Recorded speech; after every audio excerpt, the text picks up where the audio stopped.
Buenos días, muchas gracias por invitarme a dar esta charla. Yo soy Rosalía Méndez, soy oftalmólogo del Hospital Clínico San Carlos y allí llevamos la unidad de superficie e inflamación ocular que la llevamos en conjunto entre varios oftalmólogos asociados a reumatólogos. Entonces allí es donde vemos el tema que vamos a tratar hoy, que es la patología ocular asociada a la artritis autoinmune. Vamos a ver las principales asociaciones de enfermedades oculares a estas patologías. Y así vemos que la artritis reumatoide se asocia fundamentalmente al ojo seco y también a queratitis ulcerativa y a escleritis y episcleritis. Las espondiloartropatías seronegativas, entre las que destaca la espondilitis anquilosante, también la artritis psoriásica, la artritis reactiva, y también la enfermedad inflamatoria intestinal, pues se asocian a uveitis anterior aguda. La artritis idiopática juvenil se asocia a uveitis anterior crónica y en todas ellas también podemos ver que aparece la catarata de forma precoz y más frecuente que en otras personas. Antes de empezar a ver en qué consiste cada una de estas patologías, vamos a repasar un poquito lo que es la anatomía del ojo para que lo podáis entender. Entonces, bueno, aquí vemos el ojo de frente, que es lo que todos conocemos, pero si el ojo lo partiésemos a la mitad, veríamos bien las capas por las que está formada. Son 3 capas. La capa externa es esta que vemos en blanco, que es la esclera y que se continúa en la parte anterior con la córnea, que es como si fuese una lentilla transparente. En el medio estaría esta capa vascular, que es la úvea, y por dentro estaría la retina, que es la capa donde están las células nerviosas encargadas de la visión y que a través del nervio óptico lleva las fibras al cerebro. En la retina vemos que hay una zona que es la mácula, que es la zona central encargada de la mejor visión, de la visión más fina, y ahí hay una depresión que es la fobia. También vemos que el ojo es como si fuese un globo hueco que está relleno por unos humores, que es como una especie de gel transparente, que es el humor vítreo, y delante es un líquido en lugar de un gel y es el humor acuoso. Dentro también tenemos una lente que es el cristalino. Vamos a ver la primera patología, que sería el ojo seco. El ojo seco es una entidad muy frecuente. Esta es la definición que seguimos actualmente, que es la del tifus viudos. Vemos que es una enfermedad multifactorial que afecta a la superficie ocular. Entonces tenemos que entender qué es esto de superficie ocular. Pues es, como su nombre indica, la parte superficial del ojo, que entonces es el epitelio de la córnea, es la conjuntiva que está recubriendo esa esclera que veíamos antes y también la parte interior de los párpados, y todo eso está bañado por la lágrima. Entonces, cuando hay una alteración de esta película lagrimal que se hace inestable, que se hace más inflamatoria, pues aparecen los síntomas oculares. Y aquí vemos también que la inflamación juega un papel fundamental. Aquí vemos lo que sería la lágrima, que vemos que tiene 2 capas fundamentales, una que es mucoacuosa, se llama, y la que es la que está en contacto con el ojo, y en contacto con el aire va a haber una capa lipídica. Entonces, hay distintas estructuras encargadas de producir esta lágrima. Lo principal son las glándulas lagrimales, que son los que secretan el componente acuoso. En la conjuntiva hay unas células que se llaman células caliciformes, que son las que segregan la mucina, que es la encargada de anclar esa lágrima a la superficie del ojo. Estos son unos microvilli que hay en la superficie de la córnea. Y por último tenemos las glándulas de Meibomian, que son glándulas sebáceas que hay en el párpado, que son las que se encargan de segregar los lípidos, esa capa superficial que impide la evaporación de la lágrima. La lágrima se produce entonces aquí y se va a través del sistema lagrimal y también por la evaporación. Entonces hay 2 tipos fundamentales de ojo seco. Por un lado está el que produce poca lágrima, que es el que llamamos hiposecretor, y que el más frecuente sería el del síndrome de Sjögren. Y por otro lado está el evaporativo, que es el que la lágrima se evapora más de lo normal. Y aquí la causa más frecuente es que haya una alteración de esas glándulas de Meibomian, que es la causa más frecuente de ojo seco. Entonces vemos que el ojo seco es una enfermedad inflamatoria y crónica.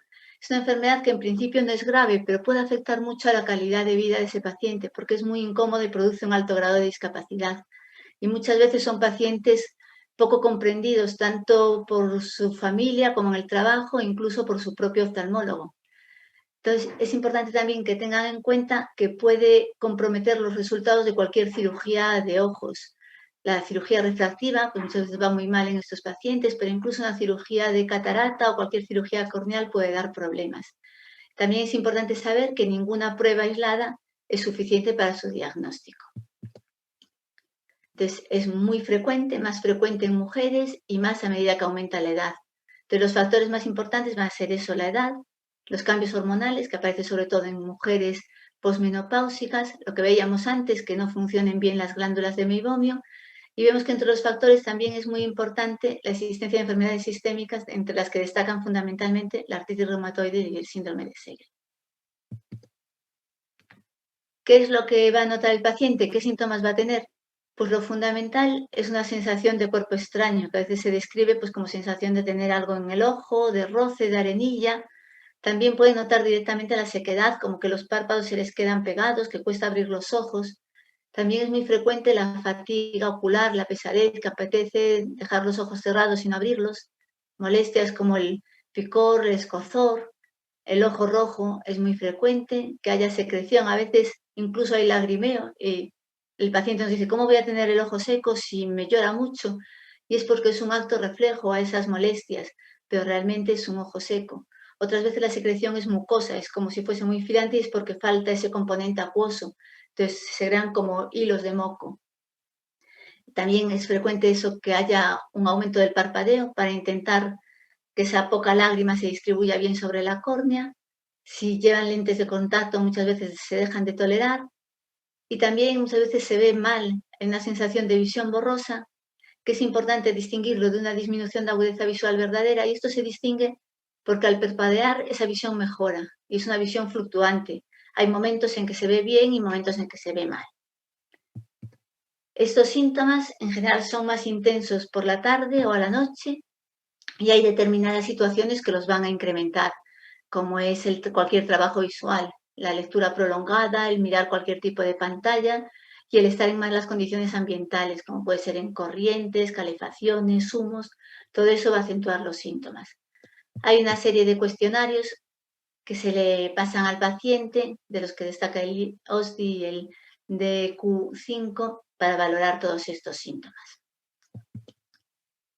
Entonces es importante eso, que es un cuadro muy sintomático, tiene muchos más síntomas que signos y no hay correlación entre los síntomas y los signos que ve el oftalmólogo. Por eso muchas veces son incomprendidos, porque es un paciente que está muy molesto y cuando lo exploramos, pues la exploración es casi normal. Es más molesto que otros cuadros mucho más graves. Y esto es así porque la córnea es la estructura del globo ocular más inervada, porque es para avisar del peligro. Entonces, esta inervación es mayor en las capas superficiales, que es lo que se altera en esta enfermedad. ¿Qué es lo que se ve de signos? Pues se ven unos ojos que han perdido brillo. Se ve que el menisco lagrimal, que es esta zona que veis aquí entre el borde y del párpado y el ojo, que se ve un poquito de lágrima, está disminuido. La lágrima pues tiene este aspecto sucio, como con filamentos, detritus. El ojo puede estar rojo y el borde palpebral pues podemos ver esa blefaritis, esa alteración de las glándulas de meibomio. En casos más graves, pues también aparecen estos filamentos mucosos y ya en casos muy graves, pues aparecen defectos en el epitelio de la córnea, como el que podemos ver aquí, cicatrices y vasos en la córnea, que la córnea normalmente es transparente y sin vasos, o incluso pues cicatrices grandes, leucomas y hasta puede llegar a perforarse. Esta es una de las pruebas más utilizadas, que es la tinción con fluoresceína. Entonces se ven esos defectos que aparecen en la córnea, en el epitelio, que al principio son muy leves, pero en casos graves pueden ser importantes. Aquí hay una escala para clasificarla, que es la que más se sigue.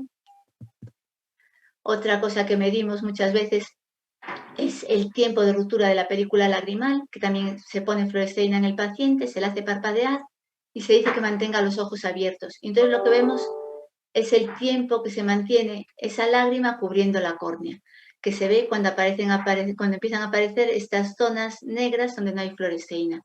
Cuando hay un acortamiento, pues indica que hay un ojo seco, generalmente evaporativo. Otro factor que medimos es la secreción lagrimal, que se mide con el test de Schirmer, que también lo habréis visto, que es colocar estas tiras, son tiras de un papel absorbente en el ojo, en el fondo de saco, se espera 5 minutos y se cuentan los milímetros que se han humedecido. Debe de ser más de 10 para ser normal. Y esto lo que mide es un ojo seco hiposecretor, que segrega poca lágrima. Así se clasifica el ojo seco en leve, moderado o grave, según los síntomas que tengan, lo que sea el tiempo que se mantengan, y veis que el grave es el que se asocia muchas veces a enfermedades reumáticas, en concreto más al Sjögren y a la artritis reumatoide. En cuanto al tratamiento, pues hay 4 niveles que iremos pasando de uno a otro en función de que no haya respuesta al primero. En el primero, pues es fundamentalmente mejorar el ambiente y la lubricación con lágrimas. En el segundo ya son los antiinflamatorios tópicos y tapones. En el tercero se pasa al sueroautólogo y en el cuarto ya pasaríamos a cirugías. En el tratamiento, pues es importante que el paciente conozca su enfermedad, que sepa un poco de qué se trata. También es importante que beba mucha agua. Se ha hablado mucho de los suplementos orales con ácidos grasos omega 3, aunque hay algún estudio que no ve que sean muy efectivos. Hay que eliminar medicaciones que pueden producir ojo seco. Aquí vemos ahora las medidas ambientales, que es muy importante, pues eso, el evitar corrientes, ya sean de aire acondicionado, de ventanillas abiertas. La sequedad ambiental se puede combatir con humidificadores, también evitar humos, tabaco, disolventes, cualquier cosa que pueda ser irritante para el ojo. Las pantallas es importante regularlas, que no estén más altas que los ojos, porque entonces hacen abrir más la hendidura palpebral, con lo que se evapora más la lágrima, y también realizar descansos en cualquier actividad de fijación visual. La higiene palpebral es muy importante porque siempre suele haber esa blefaritis asociada. Aquí veis todo esto que vemos aquí es la secreción muy alterada en las glándulas de meiomio, una secreción muy espesa. Entonces, primero se aplica calor para que esa secreción sea más líquida, se disuelva mejor. Después un poco de masaje como para exprimirla. Y después pues se limpia con productos especiales. Las lágrimas artificiales son fundamentales, es el tratamiento que más se utiliza y es importante utilizarlas con mucha frecuencia, lo suficiente para no tener molestias, pues en función de la gravedad del caso. Y siempre utilizar lágrimas sin conservantes, porque esos conservantes también pueden alterar la superficie ocular. Ya pasando a un segundo escalón, si el primero no es suficiente, entonces pasamos a utilizar antiinflamatorios tópicos. Aquí serían los corticoides, pero esto es importante que solo en ciclos muy cortos, a lo mejor durante 2 semanas, no más, para evitar sus efectos secundarios. Lo que sí que utilizamos mucho es la ciclosporina tópica en concentraciones del 0,0501, que se utiliza 2 veces al día y es muy efectiva en el control del ojo seco, y esto lo utilizamos muchas veces a largo plazo, durante años, se tolera muy bien. Los tapones lagrimales, que aquí lo podemos ver, este es el mecanismo de insertarlo, se coloca un tapón en el punto lagrimal, que veíamos que es el que se encarga de drenar la lágrima, y entonces la poca lágrima que tiene se conserva más tiempo. Y ya en el tercer escalón, pues sería el colillo de sueroautólogo, que es un colillo que se hace con la sangre del propio paciente, se centrifuga, y entonces el sobrenadante, este es el que se disuelve, y con él se forma un colillo, generalmente lo disolvemos al 20%, y ese colillo es el que se aplica, porque eso aporta diferentes factores que son muy útiles para mantener la superficie ocular bien. Y ya pues como fin, que el éxito del tratamiento va a depender de que el paciente sepa la naturaleza de su enfermedad, que sepa que es benigna, pero que es crónica y que muchas veces no tiene, vamos, y que nunca tiene curación. El siguiente apartado sería la queratitis ulcerativa. Aquí lo que vemos, lo que se va a alterar es la córnea, porque la queratitis es una inflamación de la córnea. La córnea está formada por estas 3 capas fundamentales, el epitelio, el estroma y el endotelio. Cuando hay una queratitis ulcerativa, lo que se hace es una úlcera, un defecto en la córnea. Empieza por el epitelio, pero puede ir profundizando en el estroma, incluso hasta perforarse el ojo. Suele aparecer en artritis reumatoides de muy larga evolución. Y hay 2 tipos, la queratitis ulcerativa periférica, que es esta que vemos aquí, que se afecta a la periferia corneal, o la queratitis ulcerativa central, en el centro de la córnea. Bueno. La queratitis... Esta queratitis ulcerativa es la enfermedad más temida en la artritis reumatoide, junto con la escleritis necrosante, ya que ambas son enfermedades que pueden llevar a la ceguera y pérdida del globo ocular, y además se acompañan de una movilidad sistémica importante. La periférica se asocia a inflamación y es un indicativo de que la enfermedad reumática está mal controlada, y la central, que se asocia generalmente a un ojo seco severo y está menos relacionada con la actividad de la enfermedad sistémica. El tratamiento sería ajustar el tratamiento de la enfermedad sistémica. También damos tratamiento tópico para mantener mejor esa superficie. Hay que evitar los corticoides porque pueden favorecer el que la córnea se deshaga. Y en casos ya de que haya perforación, pues se puede utilizar pegamento aquí para tapar la perforación, un pegamento biológico, la membrana amniótica o lo que llamamos queratoplastia laminar tectónica, que son parches para tapar esas perforaciones. Otro cuadro sería la escleritis. La escleritis pues, es una inflamación de la esclera, que veíamos que es la capa externa del ojo, la que recubre todo el globo ocular. Hablamos de epiescleritis cuando lo que se inflama es la superficie de la esclera, y esto es una patología menos importante que la escleritis, es más frecuente, se asocia también a artritis y a estas otras espondiloartropatías seronegativas. Es característico que no duele, molesta, se puede notar sensación de cuerpo extraño, pero no hay dolor. Y generalmente responde bien pues, a tratamientos tópicos con lágrimas o antiinflamatorios tópicos o vaines orales. En la escleritis ya la inflamación es de la esclera profunda, es mucho más, el dolor es intenso, el ojo se ve más rojo y aquí sí que puede tener mucha importancia por el daño estructural que produce. Se suele indicar, igual que veíamos en la queratitis ulcerativa, un mal control de la enfermedad de base, generalmente pues, la artritis reumatoide, que es a lo que más se asocia. En cuanto a la clasificación, distinguimos por un lado la escleritis anterior y por otro la posterior, según se afecte la parte anterior o posterior del ojo. Es mucho más frecuente la anterior y es la que nos va a interesar porque es la que se asocia más a estas enfermedades articulares. Dentro de la anterior hay la difusa, que es esta que vemos aquí, toda la esclera inflamada, o la nodular, que forma pequeños nódulos. Y después tenemos la necrosante, que es la más preocupante, en la que la esclera se necrosa, es como que se deshiciese y el ojo se puede perforar. Y lo que veíamos antes, que tanto la escleritis necrosante como la queratitis ulcerativa son las manifestaciones más temidas de la artritis reumatoide por el riesgo que tienen de pérdida de globo ocular y de que se asocian a una morbilidad sistémica alta. La escleromelacia también es una forma de escleritis que puede aparecer en la artritis reumatoide y aquí también se produce una necrosis de la esclera pero sin inflamación. Es indolora y suele aparecer en artritis reumatoides muy evolucionadas. El tratamiento pues, es siempre sistémico, empezando por antiinflamatorios no esteroideos, siguiendo por corticoides, si no hay inmunosupresores, y hasta terapias biológicas. La relación, pues vemos que es con la artritis reumatoide, generalmente afecta a formas de artritis ya conocidas y muy evolucionadas e indica un mal control de la enfermedad. Las formas más asociadas son esta escleritis anterior o la escleromalacia. Y las espondiloartropatías también ocasionalmente pueden cruzar con escleritis y es más frecuente en las formas que son HLA-B27 negativas. Pasamos a la siguiente entidad, que serían las uveitis. Veíamos la uvea, que es la capa intermedia del ojo, os había comentado que es la capa vascular. Tiene tres partes, que es la parte anterior, que es el iris, que es lo que da color al ojo, la parte intermedia, que es lo que denominamos cuerpo ciliar, que es la que está situada, y la posterior, que es la coroides. Entonces, según lo que se afecte, hablaremos de uveitis anterior, cuando la afectación es en el polo anterior, que es donde vemos las células. Uveitis intermedia, cuando lo que se afecta es sobre todo el vítreo, sería este caso, o la uveitis posterior, cuando se afecta la coroides, la retina, la parte de atrás. Y hablamos de panuveitis cuando se afectan todas ellas.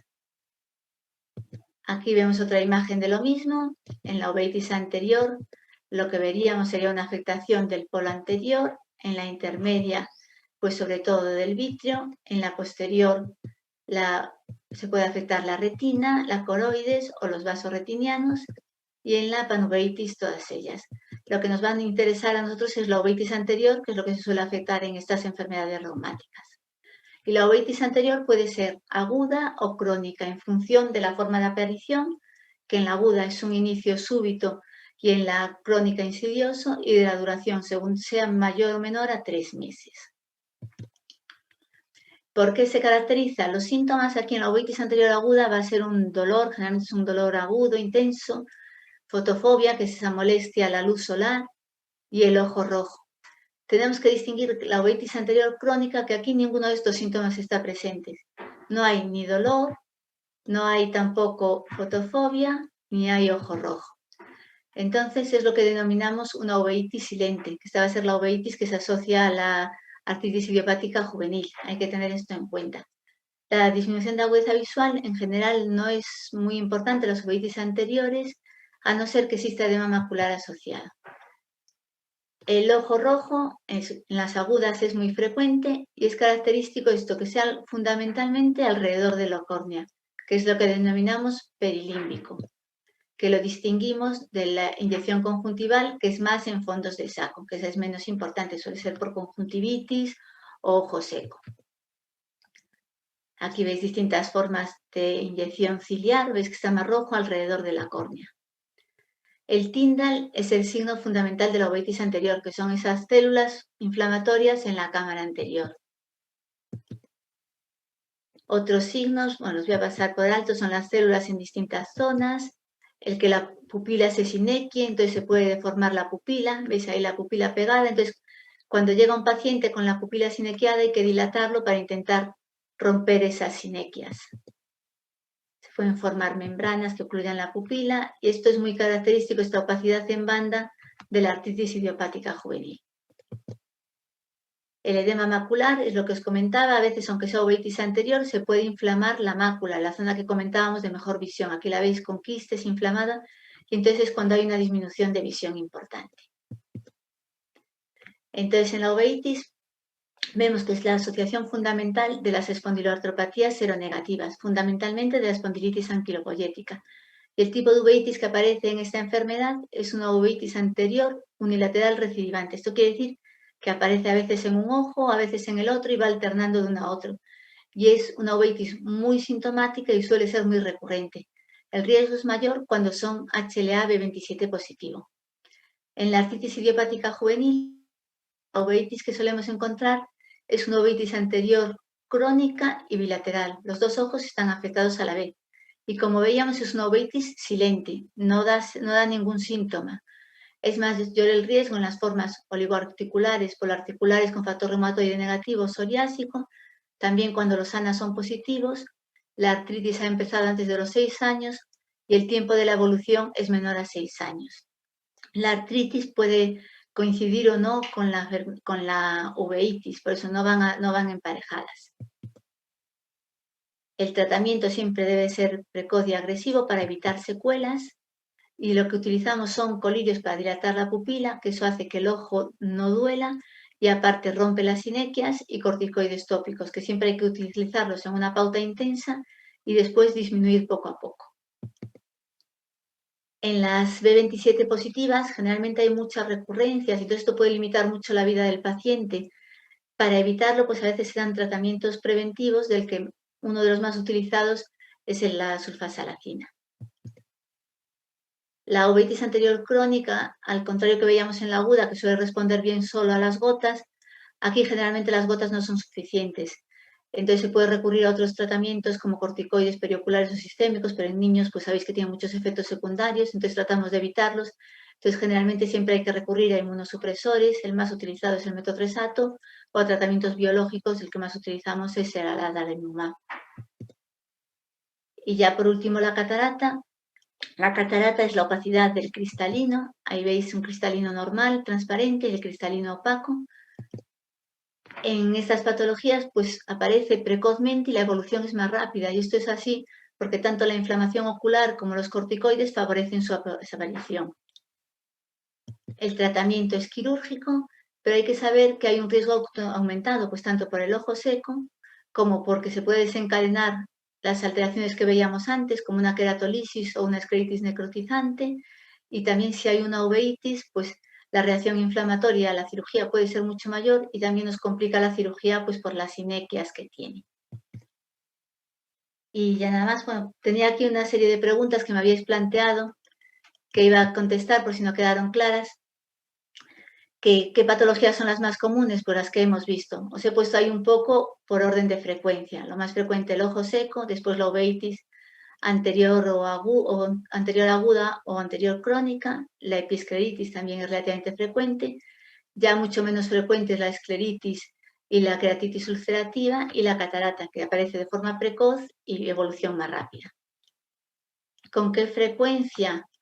Pues el ojo seco es muy frecuente, puede aparecer en artritis reumatoide hasta un 35% o incluso más. Las otras dos, queratitis ulcerativa y escleritis, son muy raras, gracias a Dios, porque son las más graves. Aparecen en menos del 5% de los pacientes. La uveitis anterior aguda es muy frecuente, por ejemplo, en la espondilitis anquilopoyética, hasta el 25%. Y la uveitis anterior crónica también es relativamente frecuente en la artritis idiopática juvenil, hasta un 20%, sobre todo eso en la forma oligoarticular. ¿Qué síntomas? Cualquier síntoma ocular debe de ser motivo de consulta, pero hay unos síntomas que son indicativos de gravedad. ¿Y cuáles son esos? El que haya una disminución de agudeza visual, que denominamos verdadera, que esto es que no se recupere con el parpadeo. El segundo también, que el dolor ocular sea verdadero, que no sea sensación de cuerpo extraño, de arenilla, sino que sea un dolor como interno, intenso, irradiado. Después el ojo rojo en la forma que os comentaba, de alrededor de la córnea. Eso es un indicativo de gravedad. Cualquier mancha que aparezca o bien en córnea, como vemos aquí abajo, o bien en esclera, como vemos estas de aquí, pues también es una indicación de gravedad. ¿Se pueden prevenir? Pues las dos más graves, que son la queratitis ulcerativa y la escleritis necrotizante, están asociadas con un mal control de la enfermedad. Entonces, el controlar bien la enfermedad sistémica puede prevenir su aparición. También es muy importante el buen tratamiento del ojo seco para prevenir otras complicaciones. Hay determinados fármacos que utilizaréis en el tratamiento de las enfermedades vuestras, pues que previenen o que evitan, que reducen los brotes de uveitis anterior, como son la sulfasalacina que veíamos, o el metotrexato, el adalimumab, el infliximab. Todo eso va bien para que haya menos uveitis. Por el contrario, el etanercept favorece la aparición de uveitis. Y para prevenir o minimizar las secuelas, pues cualquier alteración que haya es fundamental revisarla cuanto antes. Y es fundamental hacer revisiones periódicas en la artritis idiopática juvenil. ¿Quién debe de acudir al oftalmólogo? Pues en principio revisiones periódicas son necesarias en la artritis idiopática juvenil. En el resto de las patologías, si no hay ninguna alteración, en principio no. Si hay cualquier síntoma, siempre acudir al oftalmólogo. Y si hay afectación oftalmológica, pues seguir las pautas que se diga, que recomiende el oftalmólogo. La IJ, pues desde el momento del diagnóstico, ¿deben de ser vistos por un oftalmólogo? Sí, siempre, porque lo que veíamos es una uveitis silente que pasa desapercibida y cuando se diagnostica muchas veces ya hay secuelas importantes. La primera visita pues debe de ser en el primer mes del diagnóstico y después revisiones periódicas, en principio según este esquema, que vemos según la forma de la artritis, la ligoartritis o la poliartritis asociada a factor reumatoide negativo o la psoriásica son las que tienen más riesgo. También los ANA positivo, la aparición de la artritis en menores de 6 años o el tiempo de evolución menor a 4. En este caso sería 3 meses las revisiones periódicas. Después, según el cuadro en función del riesgo, serían 6 o 12 meses, pero hay que hacer siempre revisiones periódicas. Y ya como mensajes, el ojo seco es la patología ocular más frecuente asociada a artritis autoinmune. Generalmente es benigna, pero es muy incómoda e incapacitante. Ocasionalmente es grave y hay que tener siempre cuidado con cualquier cirugía ocular. La queratitis ulcerativa y la escleritis necrosante son muy raras, pero son las manifestaciones oculares más temidas, porque son las que pueden conducir a ceguera y pérdida del globo ocular y alertan de un mal control de la enfermedad, sobre todo pues una artritis reumatoide. La uveitis anterior aguda es muy frecuente en las espondiloartropatías, suele responder bien al tratamiento tópico, pero es importante tratarla pronto para evitar secuelas y también es una enfermedad muy recurrente que también eso puede producir alto grado de incapacidad.